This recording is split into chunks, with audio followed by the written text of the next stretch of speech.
alavancar a presença e o impacto das marcas em diferentes canais de distribuição. Esse é o objetivo do trade marketing. Você já ouviu falar? Então se prepara que a gente vai te contar tudo nesse episódio.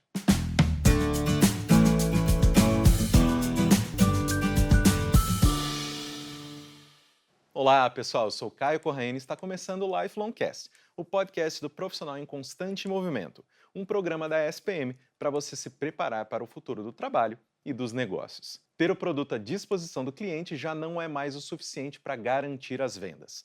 A concorrência acirrada entre marcas exige estratégias cada vez mais elaboradas para convencer o consumidor. Dessa necessidade surgiu o trade marketing, uma estratégia que interliga indústria, marketing e vendas para garantir o sucesso nos pontos físicos e digitais. E para falar sobre trade marketing e suas aplicações, eu recebo o Marcelo Hermini, coordenador da pós-graduação em gestão estratégica de trade marketing da ESPM. Marcelo, seja muito bem-vindo ao Lifelong Cast. Muito obrigado por ter aceitado o nosso convite. Prazer estar aqui. Sempre é muito gostoso estar na escola falando de coisas tão interessantes quanto a minha área. Então, o prazer é todo meu. E justamente falando sobre a sua área, professor, vamos falar sobre o trade marketing. E para a gente começar esse nosso papo, vamos conceituar, né? Vamos ajudar quem está nos assistindo, quem está nos ouvindo agora, a entender exatamente sobre o que a gente vai discutir aqui hoje. O que é o trade marketing? Quais são os seus princípios? Por que esse tipo de estratégia ele é relevante para as empresas? Quais são as vantagens para elas? Desenvolve um pouco para a gente. Legal. As indústrias, ao longo da evolução do varejo, que era o foco da distribuição, elas foram se fortalecendo, criando marcas muito fortes, né? E o varejo também foi se fortalecendo. Chegou um momento que você tinha poucas indústrias, poucas marcas e a relação com o varejo era de força da indústria e quase nenhuma força das marcas. Sim. Só que o varejo falou, espera um pouquinho só, não pode ficar assim. Aí começaram a surgir as grandes corporações de varejo. E as marcas viram que para enfrentar as corporações, ela precisava ter um outro tipo de estratégia. O varejo, para poder pressionar as marcas, abriu espaço para concorrência. Então, você tem um varejo que tinha uma marca só, agora ele tem 2, 3 marcas. A estratégia que você faz na mídia, de comunicação, de consolidação dessa marca, às vezes no ponto de venda não é suficiente porque o alcance da mão está naquela marca que está bem abastecida, bem distribuída, bem promocionada. Então, o marketing das grandes marcas entenderam que precisava ter um profissional que fizesse a interlocução das estratégias de marketing e a execução do ponto de venda através da equipe comercial. Sim. Foi assim que surgiu o trade marketing. É uma estratégia de marketing para o trade, para o canal. Trade marketing. Então, enquanto o marketing faz uma estratégia de comunicação para uma região geográfica, o trade vai pegar aquela região e escolher quais são os clientes que faz sentido para mim. Ah, esse é classe X, classe D, não me interessa. Esse faz sentido. Então, eu pego a estratégia de marketing e aterrizo ela nos canais que é do meu interesse. Excelente. E como você mesmo mencionou, né, essa questão de efetivamente você fazer o marketing nos pontos de vendas e cuidar efetivamente da apresentação do seu produto, dos seus serviços e todas essas coisas, como que o trade marketing ele deve ser implementado, né?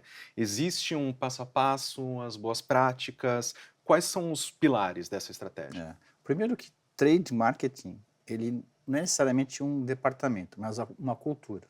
Eu fui gerente de produto. Na empresa que eu trabalhava, era papel do gerente de produto cuidar dessas atribuições, Tá. mas não com tanta responsabilidade que estava nos ombros de vendas. Então, eu não acredito em implementação traumática. Uhum. Tem que ser gradual, porque marketing vai ter que abrir mão de algumas atribuições que ele faz e vendas vai ter que começar a abrir mão de algumas atribuições. É que nem o médico, né? Na pandemia eu tive um problema no joelho, de dor. Eu fui no ortopedista e falei, não, eu só faço o ombro, o outro o joelho, o outro... É assim. Então, enquanto o marketing trabalha com o consumidor e vendas cuida da reposição, do abastecimento, de garantir a loja abastecida, trade cuida desse meio de campo.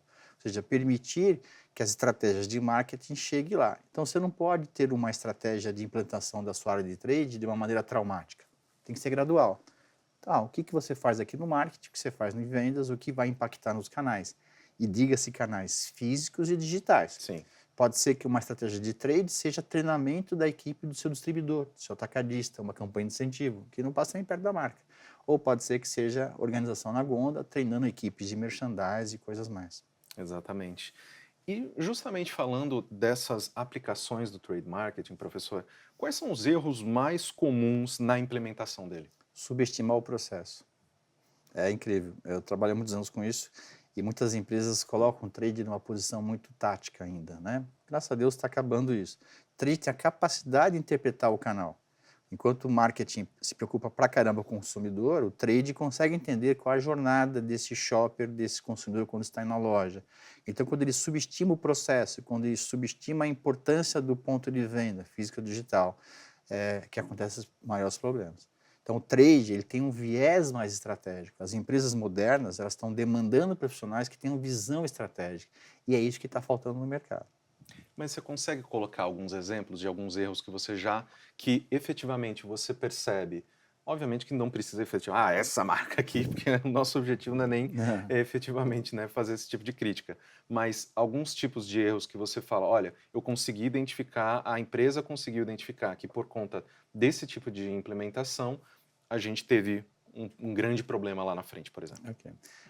Tem uma empresa que tinha, por histórico, tradição, fazer uma promoção de compre 2 margarinas de 500 gramas e ganhe uma margarina de 250 gramas, quando o mercado de margarina era muito maior que hoje. Sim. Então você comprava 1 quilo de margarina e ganhava 250 gramas de margarina. Era legal, só que a margem era um absurdo, porque você estava dando 25% de desconto. Sim. E um produto que é commodity, a margem é terrível. E aquilo era uma verdade absoluta, que a equipe comercial era muito fácil vender aquilo para o varejo. E para distribuidor. O que o distribuidor fazia? Ele abria o pack e vendia os 3. Não chegava lá na ponta, no pequeno varejo, no médio varejo. Então, o que foi feito? Tirou-se a margarina de 250 gramas e entrou um pote hermético, tipo Tupperware. Vantagens. Primeiro, você tirou o estoque da casa do consumidor. Se ele tinha um consumo médio de 1 quilo por mês, com o pote 250 você ia mais 1/4 do mês. Sim. Quando você tirou o pote de margarina e colocou um pote de plástico da geladeira, que as pessoas gostam, o que aconteceu? Você encerrou o abastecimento naquele mês e ele voltou a comprar. Isso tem a visão do quê? Da estratégia da marca, porque você continua oferecendo uma vantagem ao consumidor, mas também de reposição, também de giro, de proximidade. O vendedor ele estava preocupado em oferecer uma oferta. Só que teve uma outra vantagem incrível. Quando você vai na gôndola e você vê o pote de margarina custa R$10, de 500 gramas. O pote de 250 custa R$5. Você tangibiliza o valor do pote de 250 gramas. Então você fala, vou comprar R$10 e vou ganhar 5. Sim. Certo? Quando você coloca um pote decorado, tudo mais, aquela sua percepção de valor, às vezes é de 5, 6, 7, 8, até próprio R$10. O que aconteceu com essa ação, lá atrás, um tempo atrás, a venda disparou e o custo caiu, porque era muito mais barato eu dar só o pote do que dar pote com produto. Exatamente. Excelente exemplo. E justamente vamos, né, discutir um pouco mais de exemplos, mas agora do outro lado, né? Quais empresas elas podem ser consideradas bons exemplos, né? Quando você acabou de mencionar um que é excelente, mas bons exemplos quando o assunto é trade marketing e efetivamente se você consegue citar algumas e aí pode... Tá bom.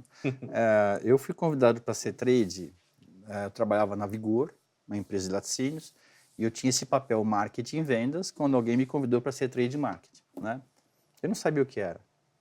Mas quando falaram o salário, eu aceitei na hora. Eu nasci para ser trade marketing, vou ficar na rua, vou rodar para caramba e tal, né?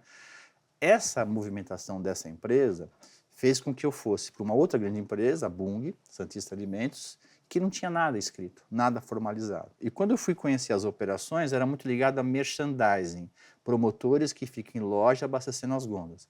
Aqui é um parênteses importante, que o promotor que fica em loja é uma jabuticaba.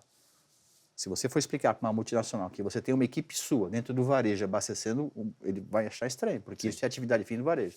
Mas o Brasil tem as suas razões, né? Volta. Naquela época, eu tive que pesquisar.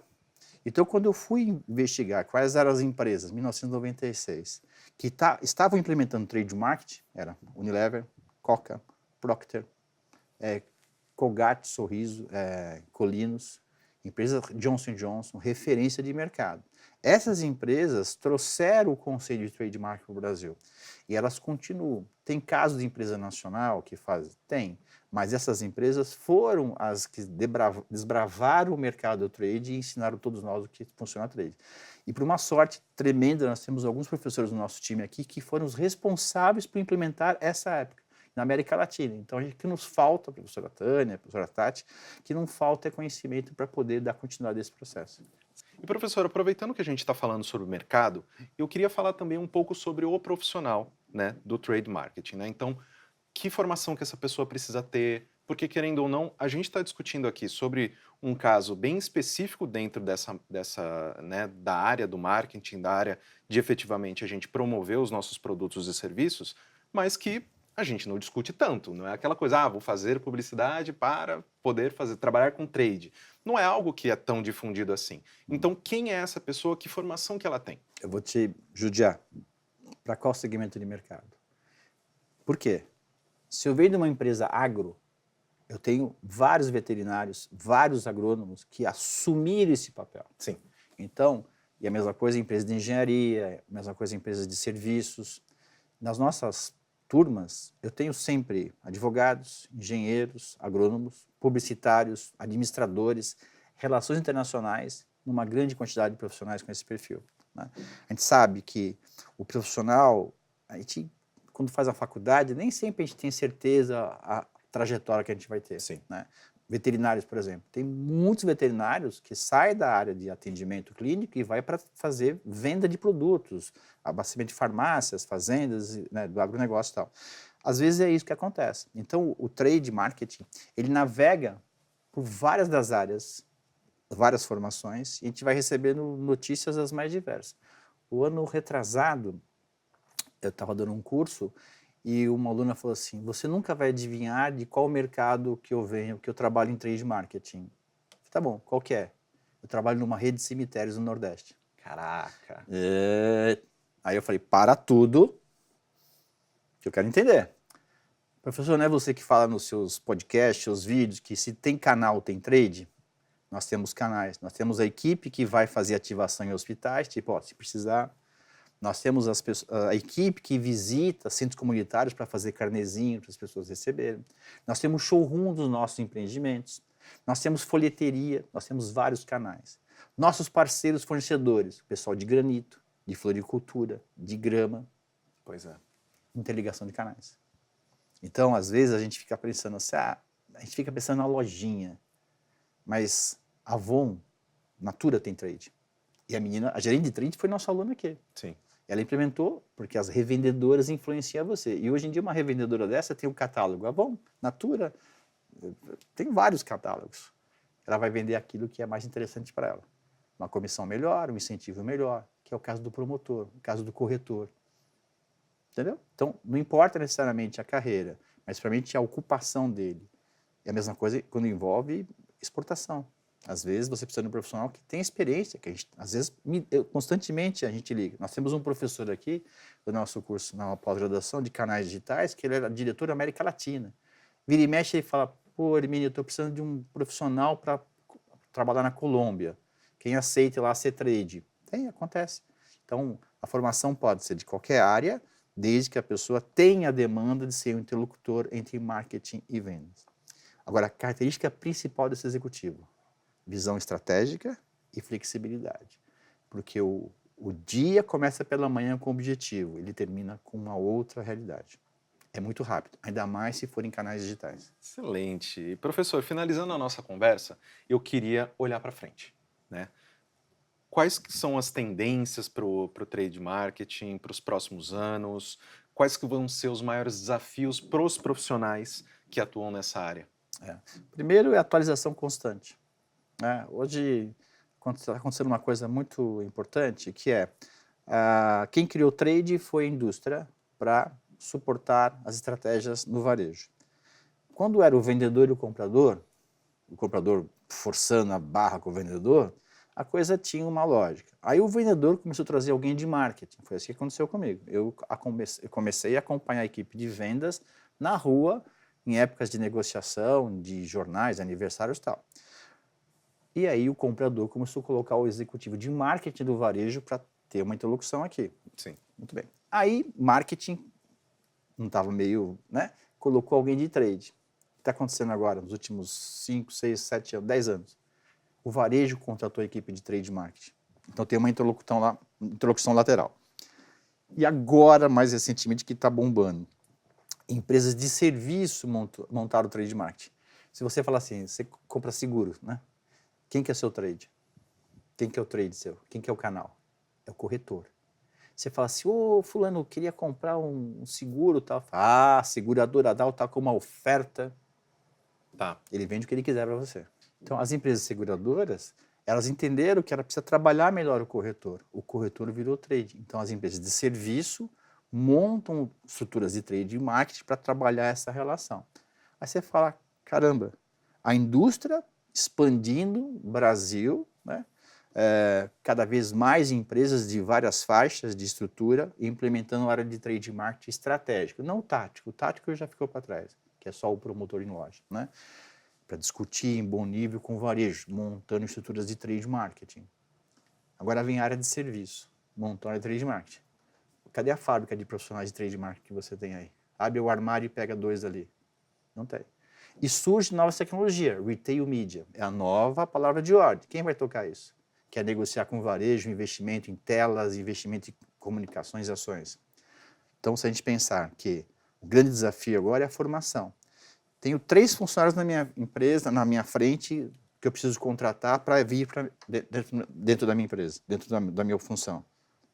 Quem tem formação na área, quem tem experiência na área. Nós temos muitas pessoas que não têm ainda tempo de experiência profissional para poder cumprir esses papéis. Aí que vem a nossa pós-graduação. Ela foi encaixada para formatar futuros gestores, pessoas que podem assumir rapidamente cargos de liderança. E a referência que a gente tem é muito grande. Uns 2 anos atrás, recebi um WhatsApp de uma pessoa que tinha sido minha aluna 10 anos atrás, né? Ela fala, professor, querido, como você está? Tal. Tudo bem, eu estou na tal empresa, sou gerente de trade aqui, e eu preciso te perguntar uma coisa.